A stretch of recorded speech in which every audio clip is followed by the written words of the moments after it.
Les amis, c'est l'heure, 2026 arrive et on se retrouve comme pour le récap 2025, pour cette fois préparer la saison 2026.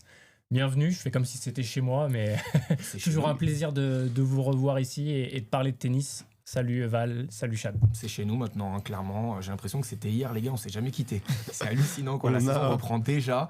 Je suis très content. Franchement, je suis très content d'être là. La pause a fait du bien. On va pas se mentir, la pause a fait du bien. Elle est courte, fête de Noël, fête de fin d'année. On va reprendre tranquillement, mais rapidement, on va se pencher sur l'Open d'Australie. Donc, il n'y a pas vraiment de pause. On va rentrer dans le vif du sujet. Chadi, je suis content de te retrouver. Moi aussi, et c'est vrai que la pause a pas été très très longue, mais juste ce qu'il faut pour qu'on ait un petit peu d'excitation pour ce retour du circuit. Donc finalement, ça fait du bien effectivement, et on est prêt pour une belle année 2026. Ouais, une trêve qui passe vite sur le tennis, on en a l'habitude et on va reprendre très rapidement parce qu'il y a déjà un tournoi du Grand Chelem qui arrive. Et c'est vrai que ce tournoi du Grand Chelem, il est quand même spécial. Chaque année, je trouve qu'il y a quand même une vibe, si je puis dire, qui se dégage.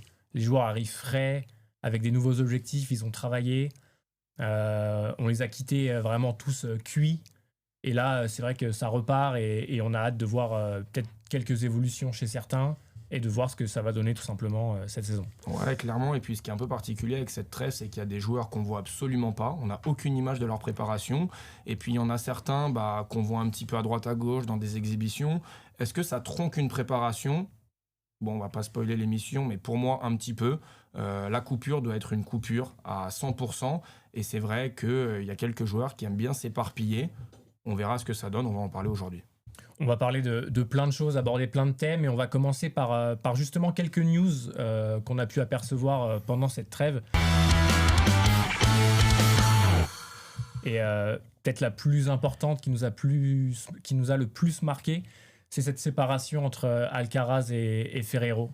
Ouais, clairement. Enfin, c'est une news, alors évidemment, qui est choquante, c'est un grand mot.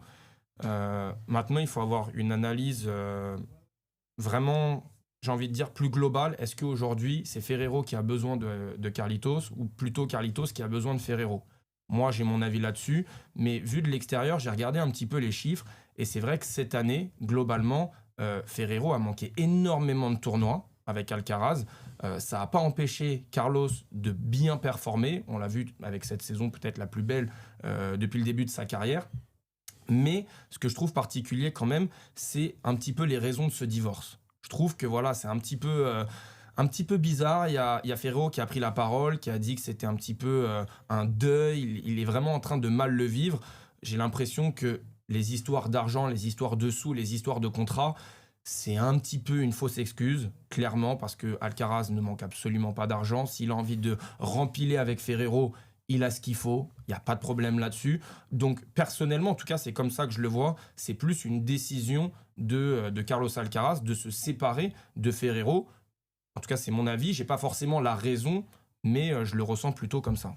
C'est vrai que cette séparation, c'est peut-être pas une immense surprise, mais c'est plutôt la manière en fait qui nous a surpris. Toutes ces déclarations dans la presse, Ferrero qui annonce que voilà, ça a été compliqué à gérer. Les deux se sont peut-être pas quittés en très bons termes, mais à tout moment, dans 6 mois, c'est reparti. On sait très bien comment ça se passe dans le tennis, donc Oui, tout à fait. Après, sur le volet financier, je pense que l'argent en lui-même est pas tant le problème. Ce que ça peut engendrer, c'est plus des problèmes de considération. C'est-à-dire que je pense que Ferrero s'est peut-être posé devant le contrat et s'est dit, là, je j'ai pas l'impression qu'on me respecte à ma juste valeur. J'ai pas l'impression que Alcaraz soit conscient de ce que je lui apporte par rapport au montant qui lui ont été proposés. Je pense que ça pourrait être la manière dont il a pris cette proposition, et peut-être que Alcaraz lui s'est dit que qu'il y avait aussi beaucoup à gagner, à changer d'air, à avoir quelqu'un de nouveau, et ça a quand même amené une grande question et qui va peut-être rester quelques mois en suspens. Qui pour la suite, si suite il y a, parce que c'est vrai qu'au tennis on aime beaucoup faire mine de changer pour finalement revenir à l'envoyeur entre guillemets. On a vu quand même pas mal de joueurs faire ça, donc peut-être que ça va se résoudre et que d'ici quelques semaines ou mois, ils vont se retrouver. Mais ça peut aussi être le début de quelque chose de nouveau. Et ça, c'est une sacrée question. Parce que c'est vrai que Alcaraz, vu la place qu'il a sur le circuit, son entourage a aussi une grosse place.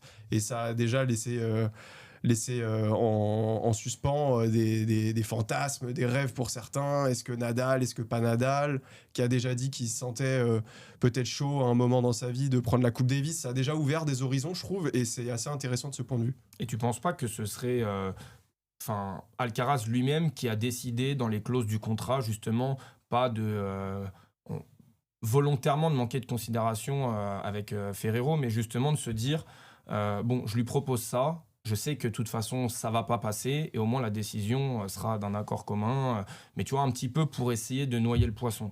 C'est possible. Et puis c'est aussi possible que Carlos Alcaraz ait été poussé ou ait été influencé par son entourage à lui, parce que c'est quand même une sacrée équipe. Quand on les voit se déplacer, c'est des teams qui font 7, 9, 12 personnes. Il y a vraiment un entourage qui est important autour de lui. Donc je doute qu'il ait réfléchi à ça vraiment tout seul dans son coin. Je pense que ça a été une décision peut-être même familiale d'ailleurs. En tout cas, encore une fois, ça ouvre de sacrées perspectives pour lui. Il y a peut-être un nouveau cycle donc pour Carlos Alcaraz sans Ferrero. On suivra ça. C'est vrai que peut-être que les résultats dès l'Open d'Australie vont nous indiquer une tendance à suivre pour l'Espagnol. On passe à une autre news, messieurs, avec le forfait de Jack Draper pour l'Open d'Australie. Jack Draper qu'on n'a pas vu depuis quelques mois maintenant et ça continue malheureusement. Terrible. Enfin, c'est pas non plus comme si c'était Sinner ou Alcaraz. Pas loin. Non, mais c'est-à-dire qu'on peut se dire que ça ne va pas changer la face du tournoi. Mais moi, je pense que c'est quand même ultra dommageable pour le circuit parce qu'il amène une dimension supérieure, il amène une densité de niveau au plus haut niveau et il va manquer beaucoup. En plus, c'est un joueur qui, l'année dernière, a amené énormément de spectacles.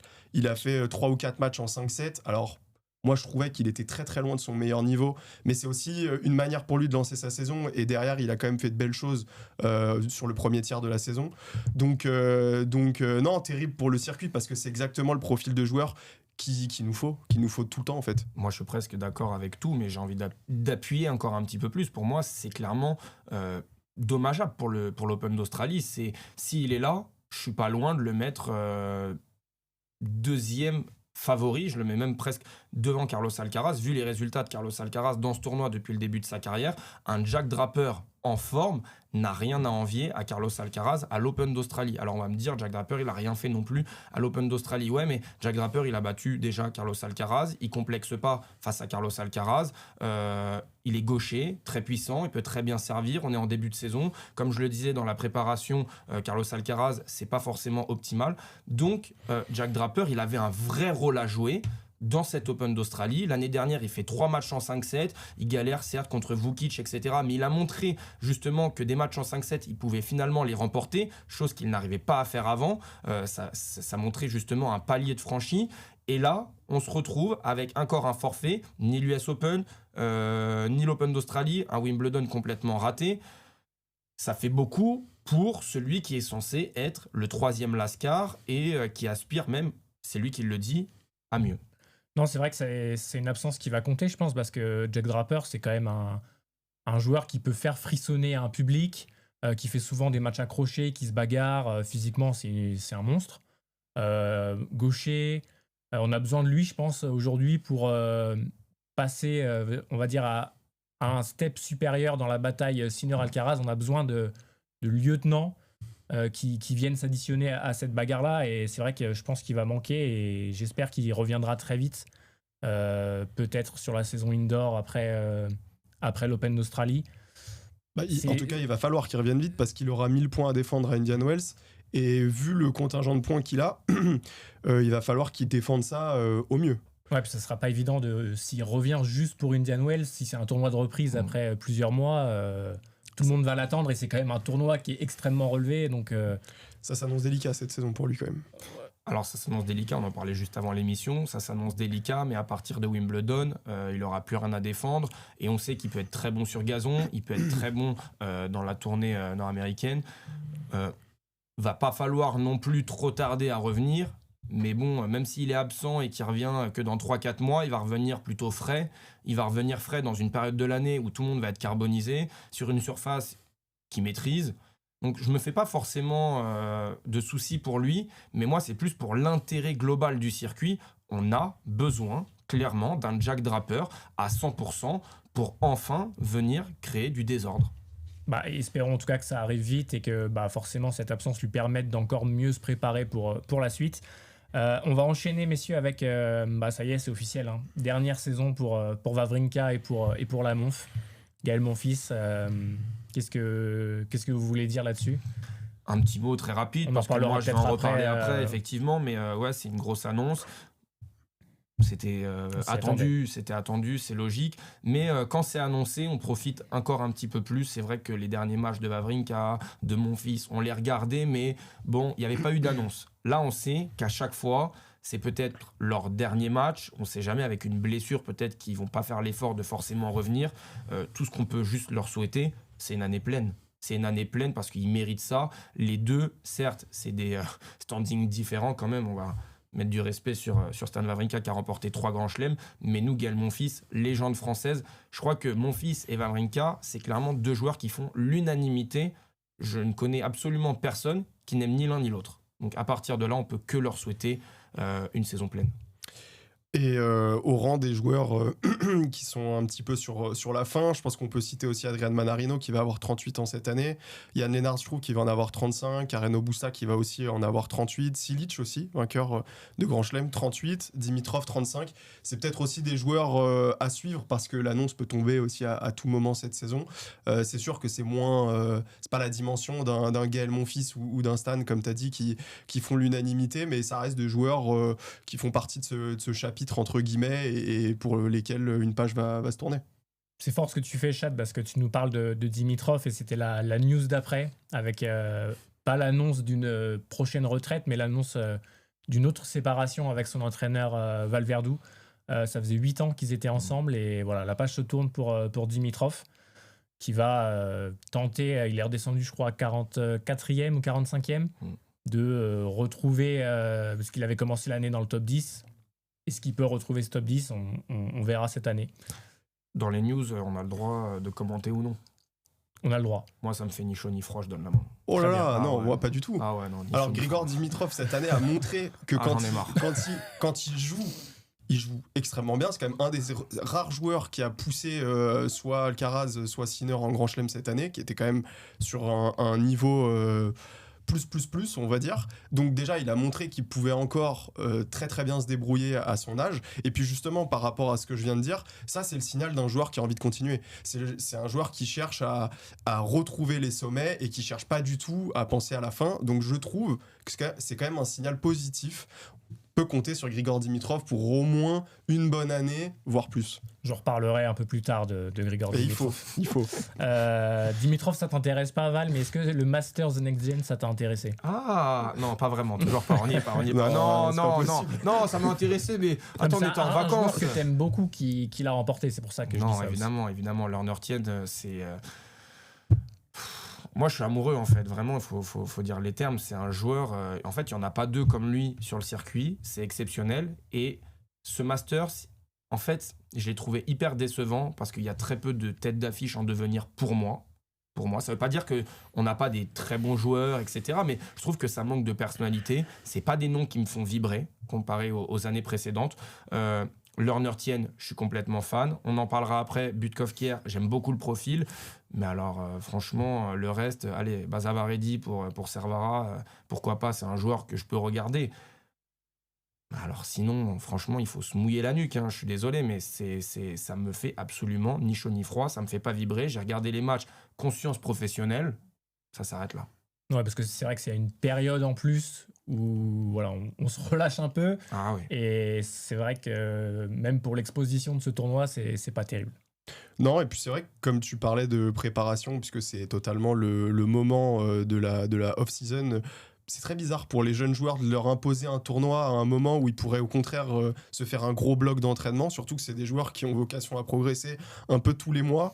Donc bon, ils vont prendre ce qu'il y a à prendre. Un tournoi du haut niveau, de la compétition, c'est très bien aussi. Ça leur permettra d'arriver presque lancés sur la saison.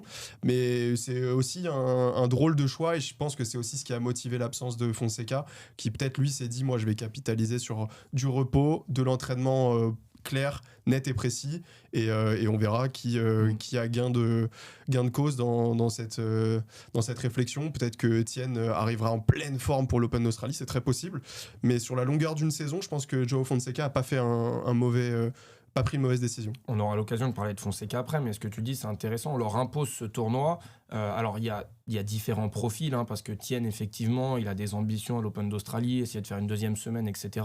On a des joueurs qui sont quasiment tous au-delà du top 100, d'autres peut-être 200, 250, je pense à Jodard et d'autres. Mais en fait, c'est même peut-être une période soit pour se préparer, soit pour aller même gratter des points pour certains. Tu peux même encore gratter des points en fin de saison dans des petits tournois pour essayer justement de lancer une dynamique. Donc c'est vrai que ce tournoi-là, je me demande encore vraiment pourquoi il est là. Mais bon.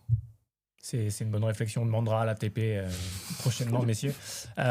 Dernière petite news avant d'attaquer le vif du sujet. C'est en plein dans l'actualité. La bataille des sexes entre Nick Kyrgios et Aryna Sabalenka. J'attends que vous vous déchaîniez là-dessus, messieurs. Bon, c'est un match exceptionnel. C'était formidable. Waouh, quel match, quel spectacle. Par où commencer en fait Par où commencer déjà l'absurdité de proposer un terrain différent pour la joueuse et un terrain différent pour le joueur.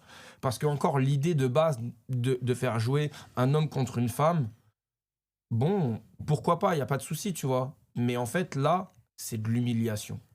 C'est de l'humiliation, c'est se foutre de la gueule des femmes, très clairement. Il y en a beaucoup qui s'en moquent et qui s'en amusent. C'est absolument scandaleux. Il y a une seule balle de service. Sabalenka, elle a un terrain plus petit de 8%. Ouais. Donc quand on regarde les images, on dirait une parodie. Nick Kyrgios, qui est retraité depuis 2 ans, qui vient en pantoufle, qui fait des interviews dans tous les sens, qui clairement, ouvertement, sait qu'il ne va pas perdre ce match, donc peut se permettre tout et n'importe quoi. Ça fait 3-3, elle a gagné un jeu de service ou 2, c'était laborieux, mais au-delà de ça, c'est le message envoyé. Parce qu'effectivement, depuis tant d'années, il y a ce débat sur l'égalité des salaires entre hommes et femmes au tennis, bon, encore plus dans la société, mais on va rester sur le tennis.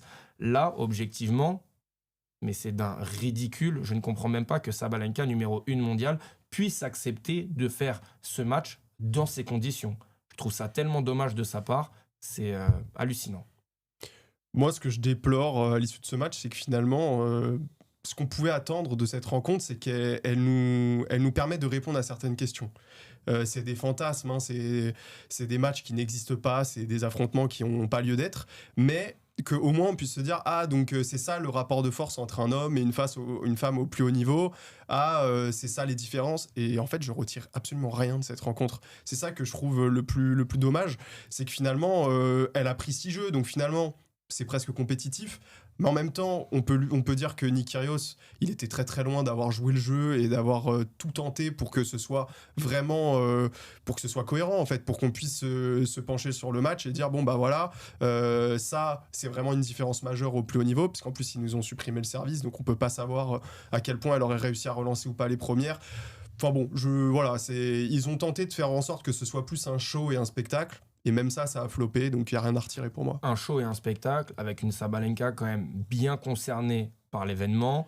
Nick Kyrgios, il a fait du Nick Kyrgios, il est tranquille. Mais effectivement, moi j'aurais préféré qu'elle prenne 6-0, 6-0 et que ce soit assumé et qu'on dise, voilà, il y a une différence, elle est notable. Il n'y a pas de souci en fait à ça. Il n'y a pas de souci, c'est... Aucun problème, mais encore une fois, comme tu le dis, on nous supprime le service, donc forcément, on nous supprime le retour. Elle a un terrain plus petit, donc les déplacements, on peut pas non plus les comparer. En fait, c'est un match qui sert à rien, sauf humilier les femmes, et ça me pose un énorme problème, très clairement. Ouais, je trouve ça très bizarre qu'elle ait accepté ces conditions, Aryna Sabalenka. Ce terrain plus petit, une seule balle de service. Puis elle est là, elle demande une revanche. Alors je comprends pas trop honnêtement. C'était vraiment une parodie de tennis, comme tu disais, Chad, il y a vraiment rien à retirer de cet événement. On va essayer de l'oublier au plus vite, je pense, et on espère ne pas voir une revanche l'année prochaine. Non, mais c'était important d'en parler quand même. C'est important d'en parler parce que effectivement, là au moment où on fait cette vidéo, ça s'est passé hier. Donc, quand même, ça a pris de la place. Il y a eu quand même des articles, on nous a fait de la pub pour nous vendre de la merde. Donc, il faut quand même le dire, tu vois. C'est honteux ce qui s'est passé. Et ouais, j'espère sincèrement que la prochaine fois, elle va y réfléchir à 2 fois et se dire ok, soit je perds 0-0, mais au moins on a fait un vrai match de tennis et j'essaye de marquer un maximum de jeux, parce que la victoire, il faut être honnête, est inenvisageable. Mais dans ces conditions-là, non, prépare-toi et va jouer à l'Open d'Australie, quoi. J'ai pas vu de retour, je sais pas s'il y en a eu, de Billie Jean King qui avait remporté la première bataille des sexes à l'époque, mais dans un contexte complètement différent. Et là, il y avait vraiment un sens pour le coup. Face à un joueur qui avait 50 ans, qui était à la retraite, c'était pas du tout le même profil. Là, tu vas à l'abattoir, en fait. Exactement, et c'est à une époque aussi où les joueuses n'avaient pas les mêmes droits, encore moins qu'aujourd'hui, où je trouve dans le tennis, elles sont quand même plutôt bien loties. Par rapport aux hommes, si on compare avec d'autres sports. Voilà, je serais curieux d'avoir son avis, en tout cas. Clairement. Je sais pas si elle le donnera un jour, j'espère. On verra. En attendant, on va enchaîner parce qu'on a beaucoup de choses à dire aujourd'hui.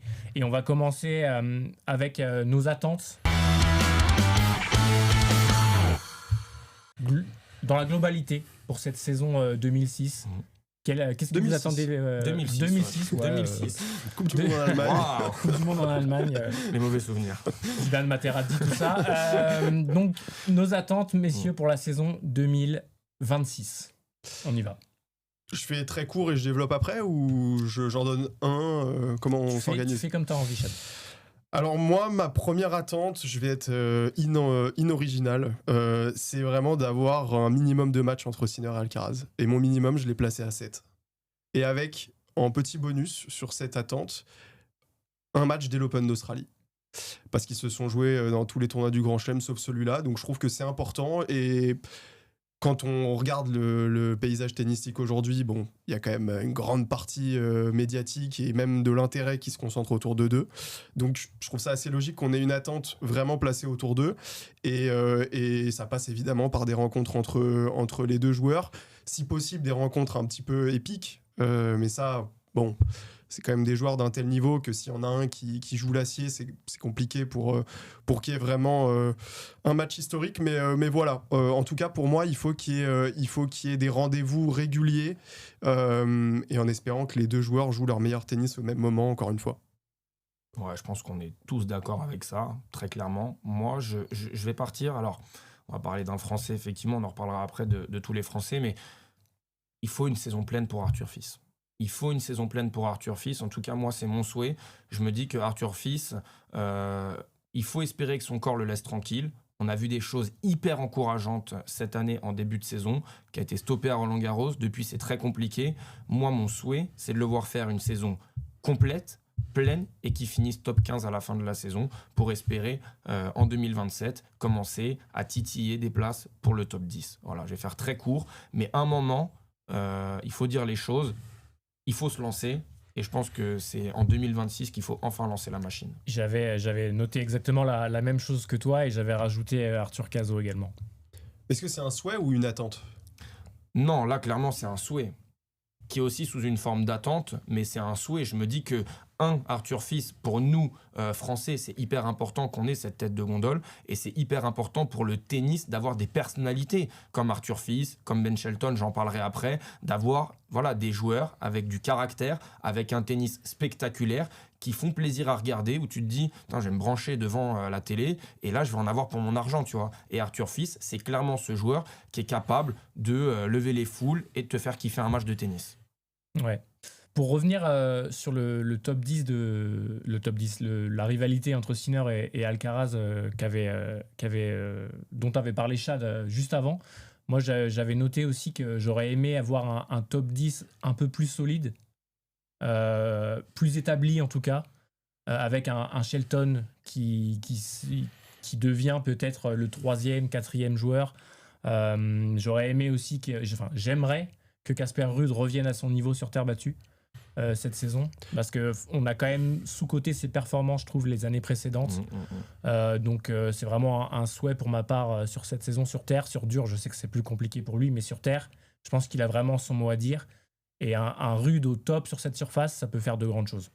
Bah, ça rejoint ma deuxième attente de cette année. Moi, ma deuxième attente, c'est qu'on ait plus d'affrontements réguliers entre les joueurs entre 5 et 10 mondiaux. Et j'avais pour exemple, parce que je sais pas pourquoi ça m'a marqué, la rivalité il y a quelques années entre Tsitsipas et Félix Auger-Aliassime, où on avait des matchs très différents, très plaisants, assez accrochés, et on avait un début de rivalité avec Félix Auger-Aliassime qui avait plutôt l'avantage, à tel point que Tsitsipas avait dit en conférence de presse c'est quoi cette alien, j'arrive pas du tout à le battre, etc. Et je trouve que c'est le genre de match-up qui est évidemment dans l'ombre des plus grands joueurs, mais qui fait partie aussi de ce qu'on peut attendre d'un tournoi. On voit deux joueurs qui sont très différents, qui proposent un tennis un peu électrique quand ils se jouent sur le tableau, et ça peut nous permettre d'espérer dès les huitièmes, dès les quarts, des matchs déjà qu'on a envie de voir et pas attendre la finale toujours. Donc ça, je trouve que c'est ce qui manque, et mon attente, c'est que ça se produise beaucoup plus fréquemment cette année. En gros, que les têtes de série assument leur statut, quoi. Un peu effectivement, plus, ouais. Ça passe par là. Ok. Moi, j'en ai une autre, c'est vraiment qu'il y ait vraiment une responsabilité des joueurs sur le calendrier. Alors, je m'explique, c'est vraiment important, et je prends l'exemple d'Iga Swiatek, qui a dit que elle, ça y est, les bonus de fin de saison, etc., elle allait accepter de faire l'impasse dessus.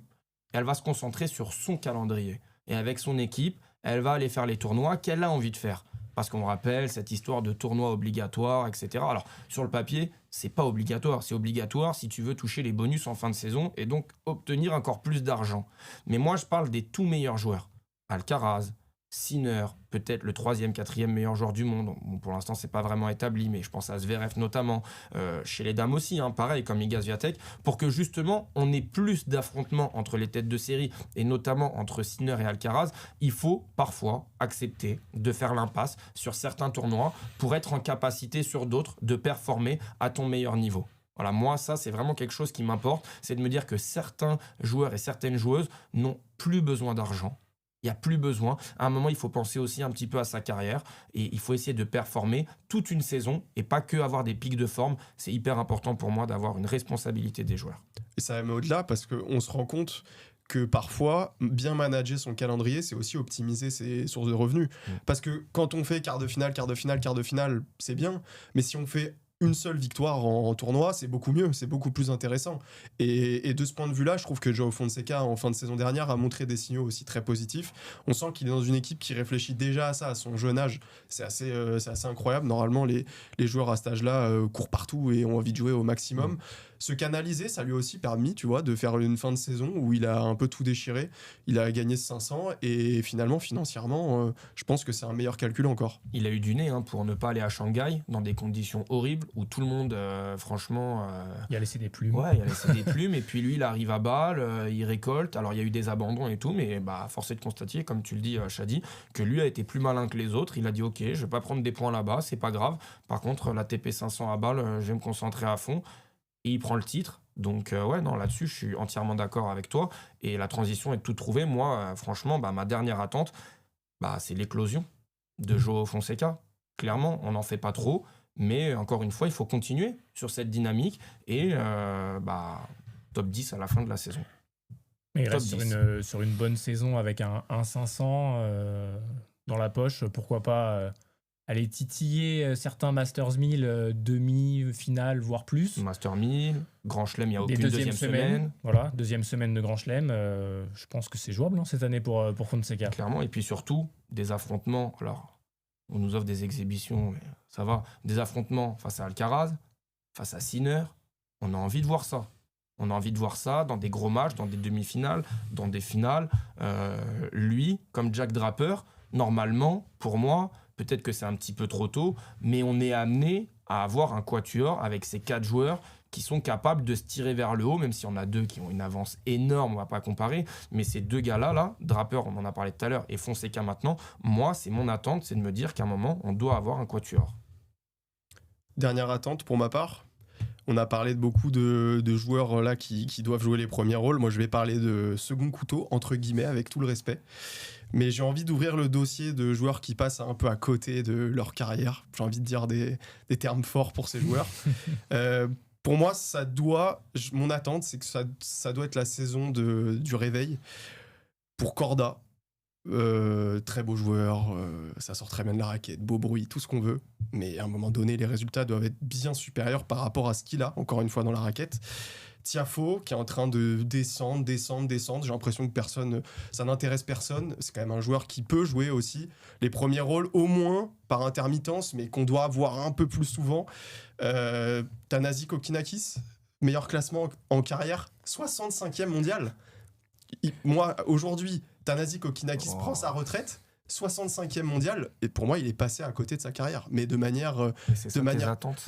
C'est une de mes attentes. Alors attention, je m'attends pas à ce que tous les joueurs cités fassent un step monstrueux et soient parmi les 30 ou les 20 premiers mondiaux. Mais je veux qu'il y ait au moins quelques joueurs où je puisse me dire, bon là, ils font enfin une saison où ils sont au niveau de leur potentiel et ils ont moins de regrets pour la fin de leur carrière. Et je terminerai juste en citant 2 joueurs qui sont pas encore concernés, mais je mets quand même avertissement.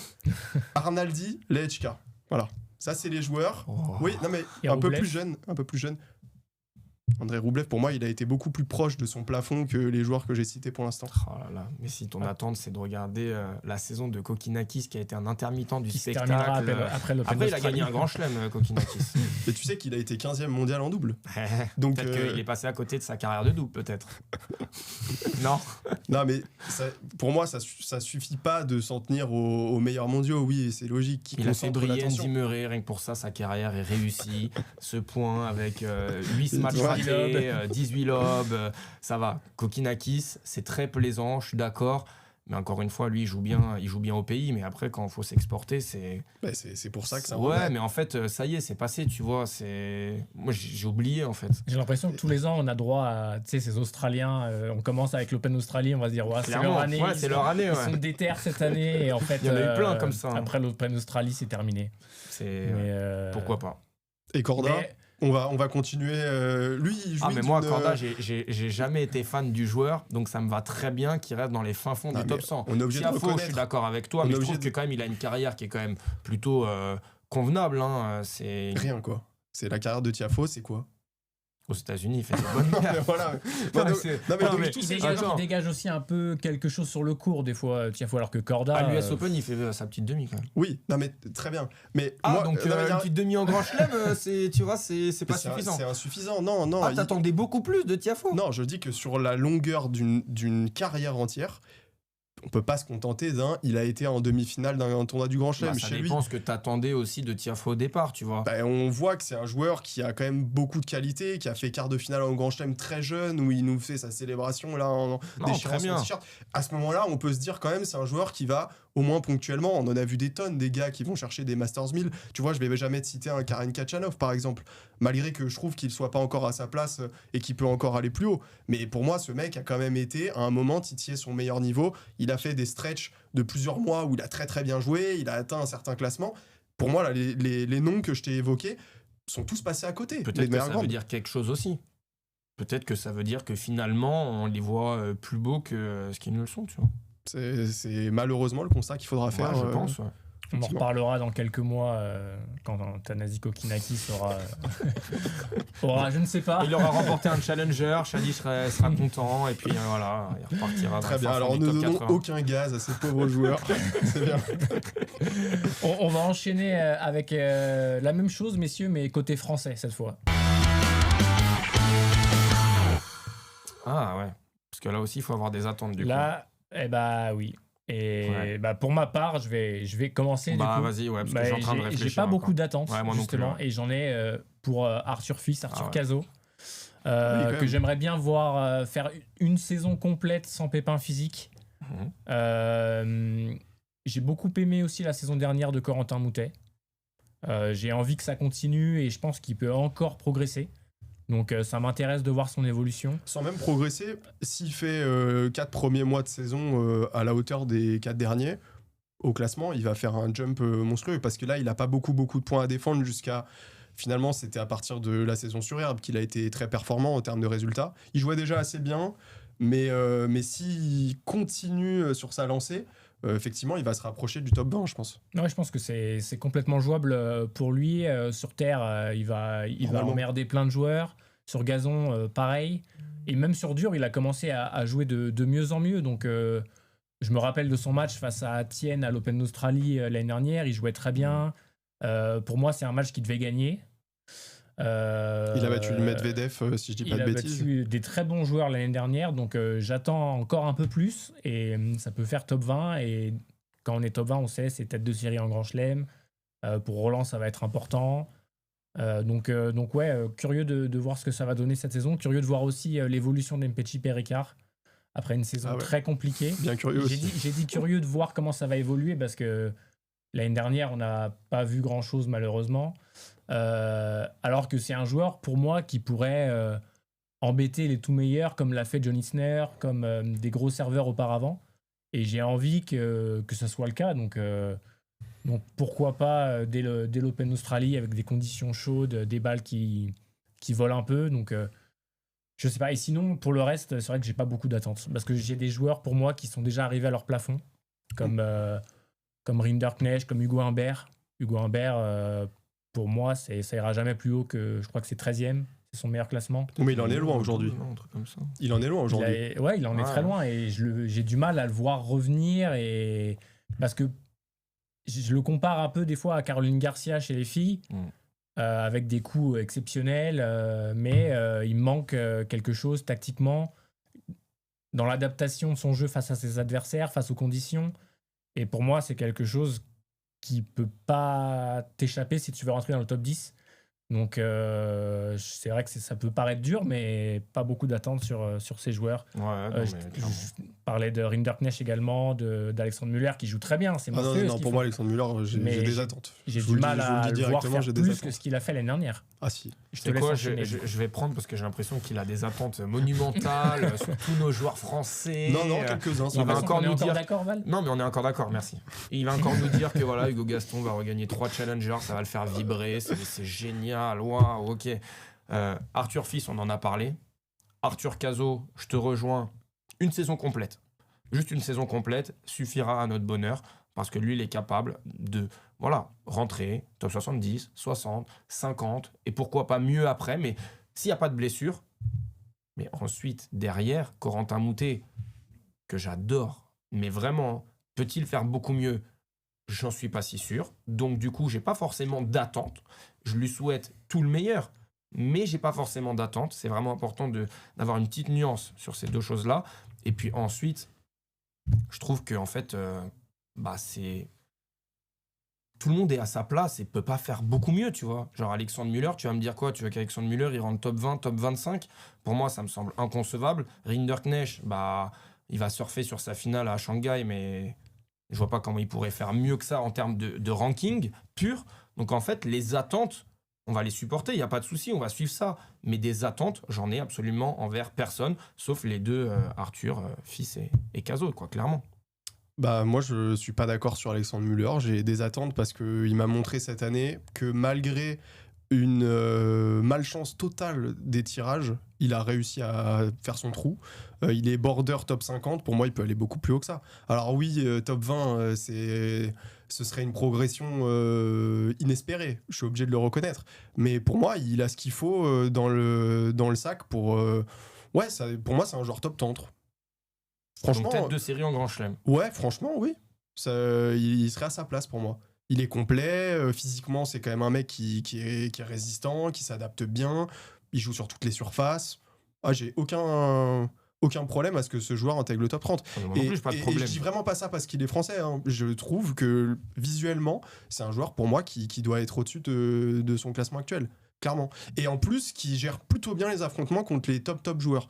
Je sais pas si c'est mental ou si c'est le fait qu'il a un tennis qui lui permet de très très bien approcher ces matchs-là, mais globalement, je le vois rarement être complètement déboussolé, pris de vitesse et tout le tralala. Donc je trouve que c'est un joueur qui pour moi, il doit faire mieux que ça encore. En fait, de là à dire qu'il peut-être se rapprocher du top 40 et du top 30, pourquoi pas, on peut se retrouver. Mais de là à avoir des attentes... J'en ai. Ok, ça marche. J'en ai. Okay. Et après, je citerai 2 joueurs, je sais que tu vas monter au plafond. Grégoire Barrère, sa retraite. Non, mais il y a 2 joueurs pour moi qui doivent être beaucoup mieux que leur classement actuel, qui est un tout petit peu au-delà de la 160e place mondiale. T'es prêt ? Vas-y. Luca Van Hache. Non. Et Harold Maillot. Pour moi, les 2 doivent faire mieux que ce qu'ils font actuellement. Non. Les résultats, ils sont tragiques. Les résultats sont tragiques, mais il y a une raison. Non, mais il y a les résultats sont très très décevants et il y a la qualité tennistique qui pour moi est en inadéquation avec les résultats. Et je pense qu'à un moment donné, une série va se lancer et je pense qu'à un moment donné, ils vont se rapprocher du top 100. Et c'est une attente pour moi parce que, encore une fois, c'est par rapport au potentiel des joueurs. Van Hache, il a déjà été top 100. C'est pour ça. Pas non plus, mais ça ira pas. Non, le but, c'est pas qu'il gagne des tournois ou non, que mais ce ça, soit des joueurs de. On est bien d'accord. Mais j'ai des attentes quand même sur ces joueurs. Pour moi, ils peuvent pas végéter une saison de plus là où ils sont aujourd'hui. Voilà, donc ça veut dire que ces deux joueurs-là, en gros, si je te suis, il faudrait qu'ils soient dans des tournois ATP toute la saison, dans 3-4 mois par exemple. Ce serait très rapide, mais en fin de saison. Ouais, ou en fin de saison. Quoi. Ouais, c'est ça. Ok. Et encore une fois, moi je m'intéresse au profil un petit peu plus. Excuse-nous. Non, mais parce que au bout d'un moment. Excuse-nous. Non, mais c'est vrai qu'on parle de deux joueurs qui ont été des espoirs français pour qui c'est compliqué. Les deux ont gagné un grand chelem junior. Notamment pour Luca Van Hache qu'on voyait arriver avec Arthur Fils. Et exactement. on disait c'est les deux qui vont emmener les Bleus dans une nouvelle autre dimension. Ouais, mais il y a un biais physique. Et en fait, on se rend compte que, même tennistique, j'ai envie de dire. Non, mais tennistique, mais qui est lié forcément au physique. Arthur Fils s'est développé, c'est une machine physique, le gars, tu vois. Luca Van Hache, il a essayé de progresser, même physiquement, il s'est étoffé, mais voilà, au niveau du service, ça reste très faible. Au niveau du coup droit, la balle, elle a du mal à sortir. En revers, c'est très fort. Mais je veux dire, à partir de là, en fait, pour s'installer dans le top 100, si au niveau du service et au niveau du coup droit, t'es pas capable de faire péter une balle, c'est très compliqué. Chaque point vaut de l'or, t'as pas de points gratuits. J'aimerais bien, c'est des profils en plus, qui me plaisent.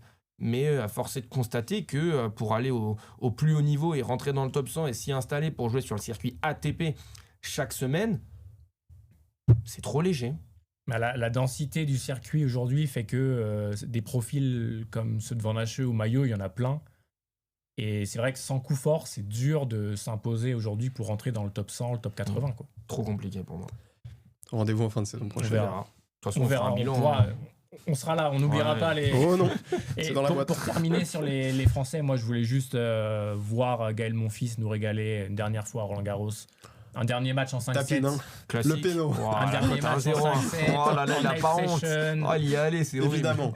Pourquoi pas avec un tableau favorable, un 3e, 4e. Ou au moins tour. un match frisson. Un match frisson. Ouais. Comme contre Draper l'année dernière. Et un bel hommage. Parce qu'on est les rois aussi de faire des hommages bidons à domicile. Ils ont fait hommage bidon pour Gasquet en vrai. Mais hommage de rêve pour Rafa. Tu vois. Oui, mais Rafa est pas français. Je sais, mais c'est pour ça. À un moment, donc il faudrait très fort réussir. Voilà. On verra. Gaël mérite. On verra, mais et alors, surtout pas de blessure. Oui, c'est surtout l'élément numéro 1. Merci pour ce tapine, Guillaume. Parfait. Ça va nous permettre d'enchaîner. Allons-y. Et alors là, attention, parce qu'on va peut-être ressortir des vidéos dans quelques temps. Je vais vous demander vos 4 vainqueurs de Grand Chelem. Alors, on ne s'est pas concerté, mais je connais l'animal. On ne s'est pas concerté. Je vais commencer. Je t'en prie. J'en ai qu'un. Ok. C'est une année historique. C'est une année historique pour le tennis, je vous le dis. C'est un grand chelem. C'est un grand chelem pour le petit renard. Les 4 pour Yannick Sinner, les gars. Plus je suis obligé de vous le dire. Il prend tout cette année. Et je vais te dire pourquoi. 0 défaite en fin de saison.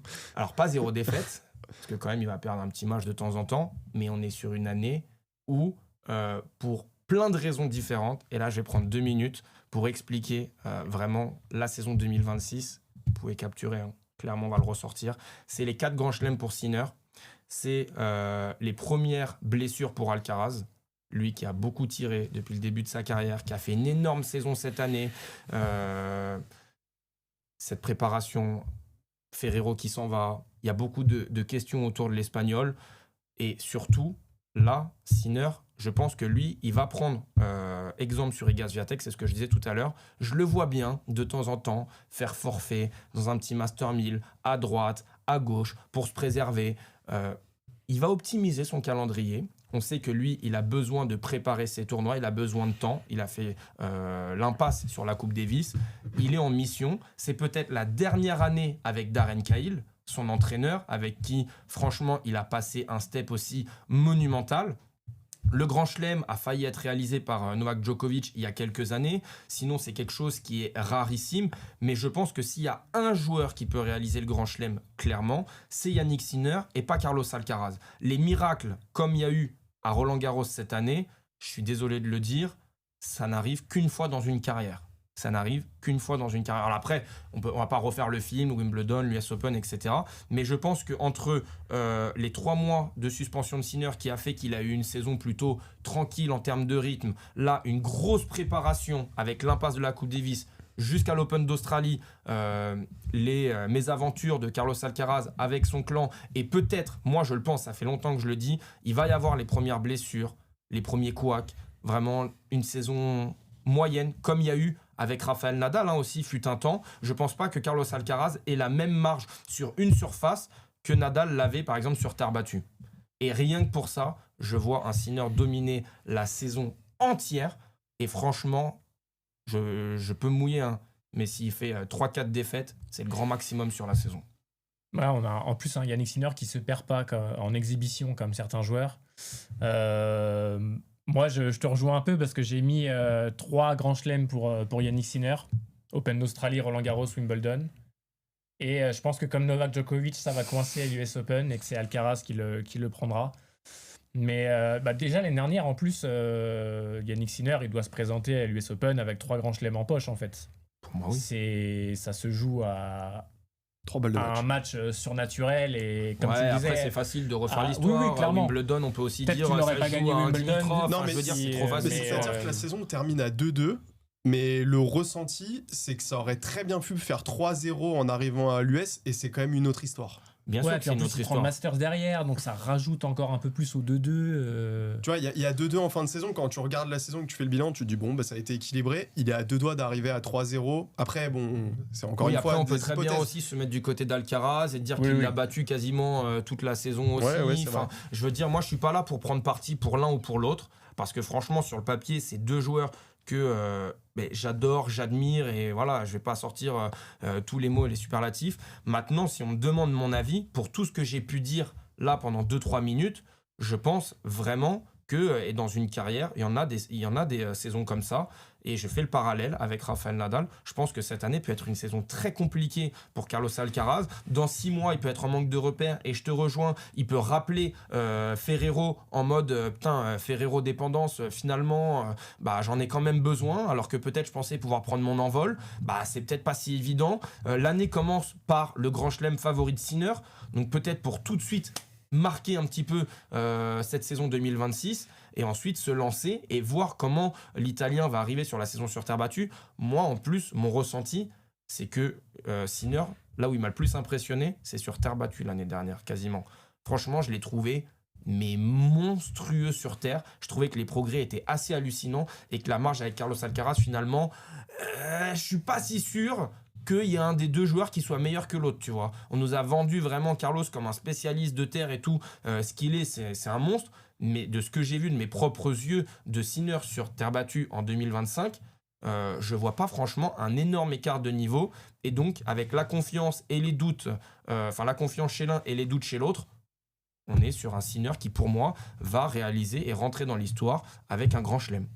Ouais, puis en plus, comme tu disais, sur terre, la marge, elle s'est réduite. Sinner, c'est un des rares joueurs qui est capable justement de venir contrer ce coup droit monstrueux d'Alcaraz, parce qu'il joue sur sa ligne, il recule pas, il joue tout en appui ouvert. Donc c'est vrai qu'il arrive bien à contrer l'avantage d'Alcaraz qu'il a sur tous les autres joueurs. Et je te rejoins sur le fait que ça peut être un grand chelem pour Sinner cette saison. Après, il y a la dimension émotionnelle. On l'avait vu avec Djokovic quand il arrive à l'US Open en finale. Pour faire le grand chelem, ça peut jouer. On sait que Yannick Sinner, mentalement, c'est monstrueux aussi. Mais comme Novak Djokovic, est-ce que ça jouera ? En tout cas, j'ai bien envie de le voir dans cette situation-là à l'US Open. Avant que tu donnes tes vainqueurs, parce que tu n'as pas encore donné, Chad, je m'excuse, mais... Le meilleur pour la fin. Le meilleur pour la fin. Oh non. Ouais, j'ai compris ton préféré, y a pas de souci. mais tu vois, par exemple, si on parle de mental, en fait, ce qu'a fait pour moi Sinner en remportant Wimbledon après la défaite en finale de Roland-Garros, c'est justement ça qui va faire qu'il il va réaliser mais l'impensable pour beaucoup, ce qui est faisable pour certains, comme moi. Mais cette victoire à Wimbledon, après avoir vécu un traumatisme pareil à Roland-Garros, c'est inimaginable. La perf, on n'en a pas assez parlé. On a parlé de la finale de Roland. Comme ça, Non mais clairement, de reset en étant mené 1-7-0 en finale de Wimbledon. L'autre, il lui sort une glissade de ouf pour finir le premier set. Reset, il gagne en 4-7, il l'a éteint. Mais c'est fou en fait. Donc c'est pour ça que je me dis que psychologiquement, et puis ça va, les saisons où l'un gagne autant de matchs, parce que je le disais tout à l'heure, Alcaraz, il a dominé les affrontements entre les deux cette année. Il y a un moment aussi où ça va se rééquilibrer. On va pas avoir un Alcaraz qui va mener 25-10 sur leur carrière entière, tu vois. Donc je pense que cette année 2026, clairement, pour toutes ces raisons, est à l'avantage de l'Italien. Je vais pas être très original et j'ai l'impression qu'on va se faire fusiller en commentaire parce qu'on voit tous Alcaraz passer à côté. Mais moi, je vois 3-0 et je vois plus 1. Ok. Pour qui veut. Qui veut donne-moi un nom. Moi, je veux bien, moi. Je vais vous donner un nom en deuxième partie de l'émission. Et lequel échappe à Sinner alors? J'y ai pas encore parfaitement pensé. Ce sera un des 2 derniers de l'année. C'est au choix. Ah, donc il prend Roland. Oui, pour moi, Sinner, pour les raisons que tu as évoquées, qui a très bien capitalisé sur ses 3 mois de suspension pour bien travailler sur terre battue. J'ai aussi eu le sentiment qu'il était revenu avec plus de diversité, plus de repères en fait sur terre battue et qui s'était nettement rapproché, pour pas dire sur cette finale à Roland quand même, pour les 2 premiers sets sont limite inquiétants pour Alcaraz. Et puis surtout, je pense que le fait qu'il va pouvoir jouer les tournois préparatifs à Roland, ça va lui donner de la confiance et ça va lui donner le sentiment qu'en fait il a le niveau. Et ça, il l'avait pas bien eu parce que juste avant Roland, il avait juste fait Rome où il s'était fait battre en finale en 2-7 contre Alcaraz. Là, je pense que l'entièreté de la saison sur terre va lui jouer positivement. Et pour la suite de mon propos, moi, avec tous les sims que j'ai pour Yannick Sinner, si Novak Djokovic ne l'a pas fait, c'est un peu fou de dire ça comme ça, hein. Si Novak Djokovic ne l'a pas fait, personne ne le fera, les gars. Wow. Je vous le dis.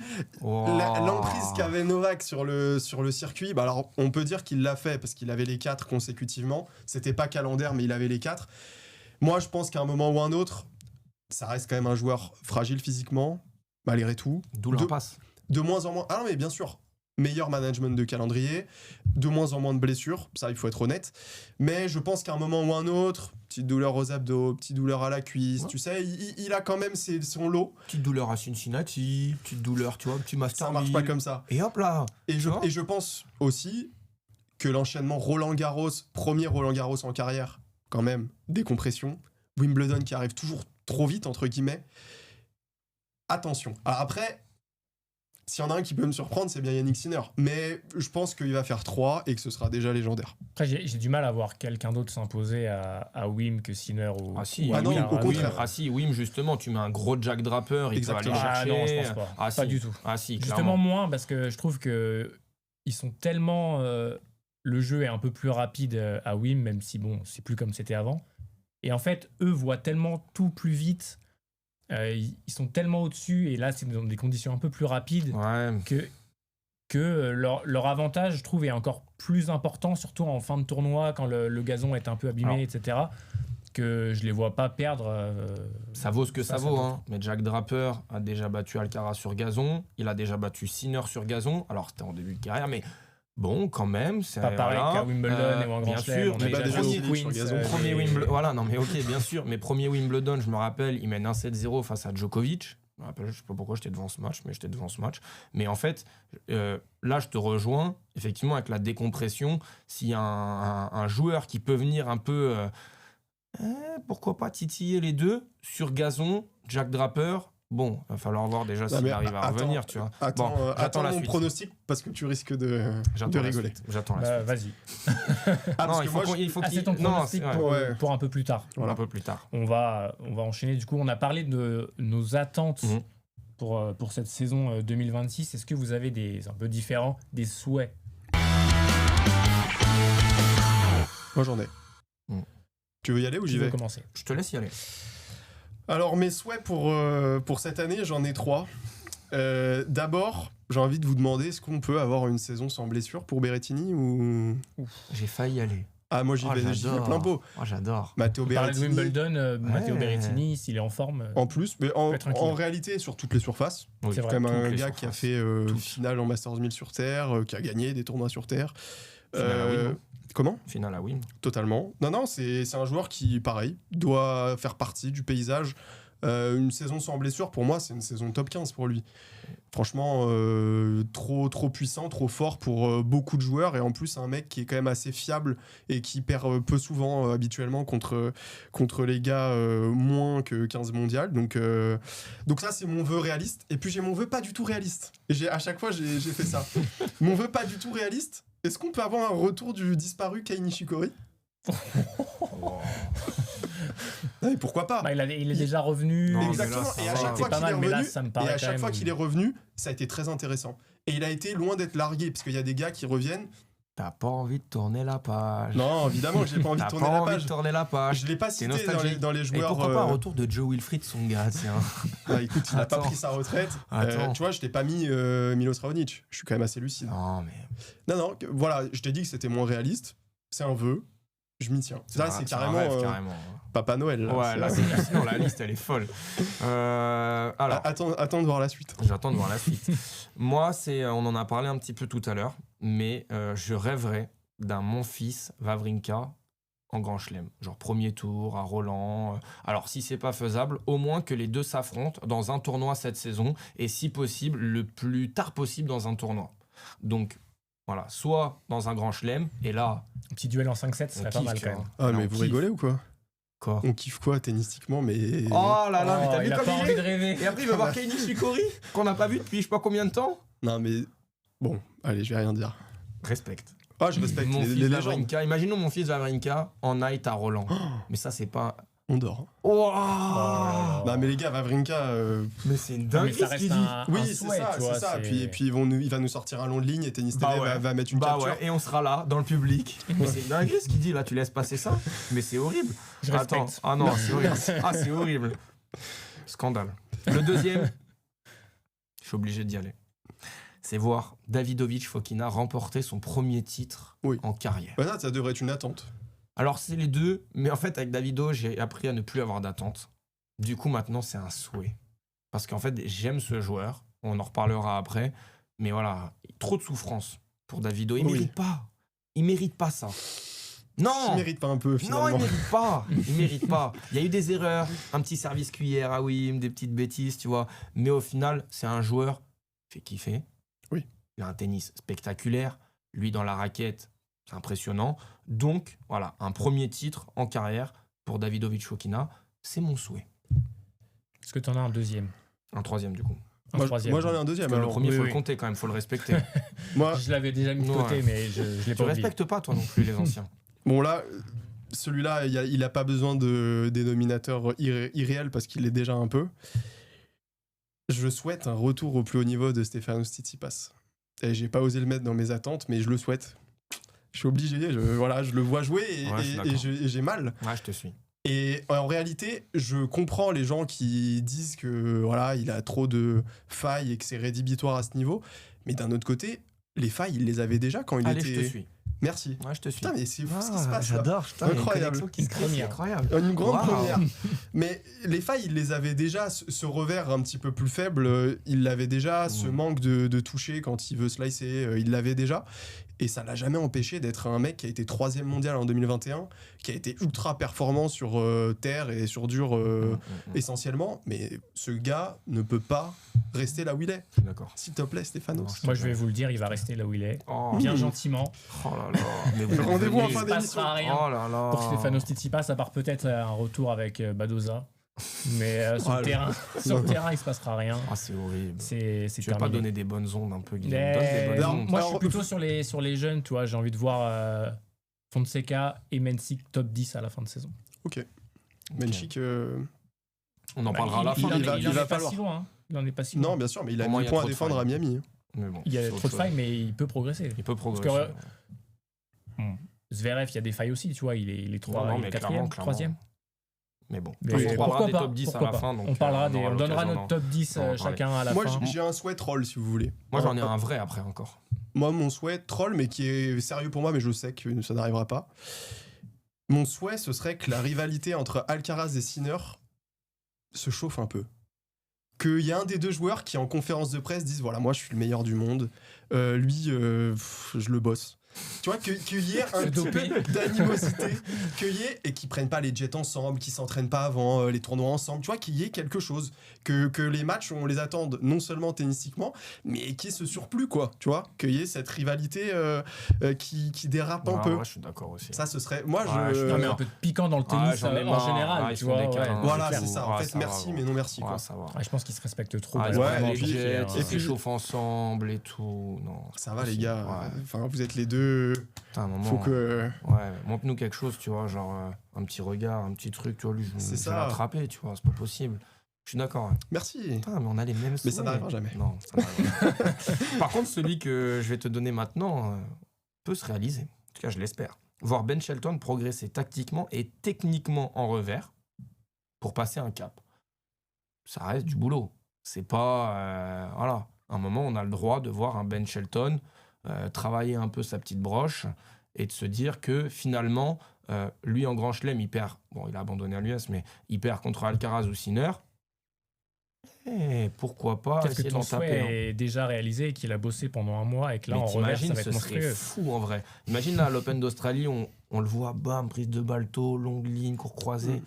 C'est vrai que j'ai pas le souvenir d'un long de ligne de Ben Non, il y en a Shelton. pas beaucoup. Ouais. Plan de frappe pas très bon. Mais voilà, c'est ce qui lui manque pour aller non, mais clairement, parce que lui, il a un truc en plus, justement. Lui, il est prêt, justement, à conférence de presse. Alors, pas à insulter les joueurs, mais lui, à créer une rivalité, à venir un peu. Même avec Novak. Par exemple, tu vois, c'est le personnage qu'on a envie de voir, en tout cas, moi, que j'ai envie de voir, progresser et se rapprocher. On en parlera après dans le top 10. Je trouve qu'il rentre dans cette classe des joueurs avec Draper, on en parlait un peu plus tôt, qui est susceptible, justement, de gêner la domination Sinner-Alcaraz. Ouais, complètement. Et c'est mon souhait, du coup. On verra après, mais on parlera du top 10. Moi, j'ai plus de souhaits. Moi non plus. On enchaîne alors. Je pense qu'il y en a déjà assez. On enchaîne avec la révélation de 2026. Ouais, la révélation, très simple, j'en ai parlé tout à l'heure. Butkov-Kjaer. Franchement... Alors pour ceux qui ne connaissent pas, est-ce que tu peux un peu nous parler de lui ? Ok, alors déjà, voilà, son idole Casper Ruud, norvégien comme lui, il a été numéro 1 mondial chez les juniors, il a remporté WIM junior, il a perdu en finale de Roland Junior, il a déjà gagné des tournois futurs, il a déjà gagné aussi un tournoi Challenger, donc franchement, on voit que la progression est quand même assez rapide, on est sur un joueur qui a une puissance naturelle, des deux côtés, qui est capable de très bien frapper la balle, qui a des grands gestes, mais un timing, franchement, c'est assez... Moi, en tout cas, c'est mon sentiment, c'est assez soyeux, je trouve. Vraiment, c'est très pur. Je trouve ça très pur. Et, je sais pas, je trouve qu'il dégage un truc sur le terrain, une certaine forme de classe. Alors, pour certains, peut-être qu'on n'a pas la même définition, et je peux l'entendre, mais je sais pas, je le trouve très facile. Et tu sais, ce sentiment de pas forcer et de faire avancer la balle très facilement. Moi, ça m'impressionne. Et puis voilà, quand on est sur un joueur... De toute façon, en général, quand tu prends dans l'ordre, les joueurs qui ont été numéro 1 junior, c'est pas une certitude, mais souvent, quand même, ça va assez loin dans le classement ATP. C'est pas vérifié à 100%. Mais ce joueur-là, pour avoir regardé plusieurs de ses matchs sur le circuit secondaire, c'est un joueur qui me plaît beaucoup et qui, je pense, peut finir l'année aux alentours de la 60e place mondiale. Tu vois. Ok. C'est noté, 19 ans je crois. 19 ans. Qu'on a 2006. vu au Masters Next Gen. Exactement, 2006. Un peu plus tôt. Et moi, je vais rien inventer. Un joueur qu'on a vu au Masters Next Gen et même très tard dans le tournoi. Oh non. Alexander Blocks. Oh non. Pourquoi pas ? Révélation, c'est un grand terme parce que du coup, effectivement, on l'a déjà vu sur le circuit aussi. Il s'était qualifié par exemple en 1000 à Cincinnati.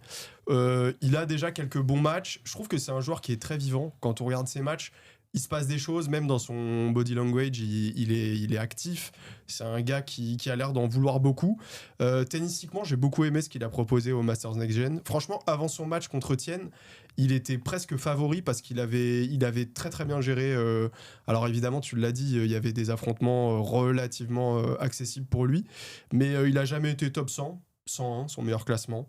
Révélation, encore une fois, voilà, le terme est peut-être un tout petit peu exagéré, mais je pense que c'est un mec qui peut finir largement à son meilleur classement et pourquoi pas border top 50, parce que voilà, il a beaucoup d'armes, il se déplace très bien, il est agile pour son gabarit, il sert bien, il a quand même un sacré coup droit, il a une force de frappe, donc il est moderne, quoi.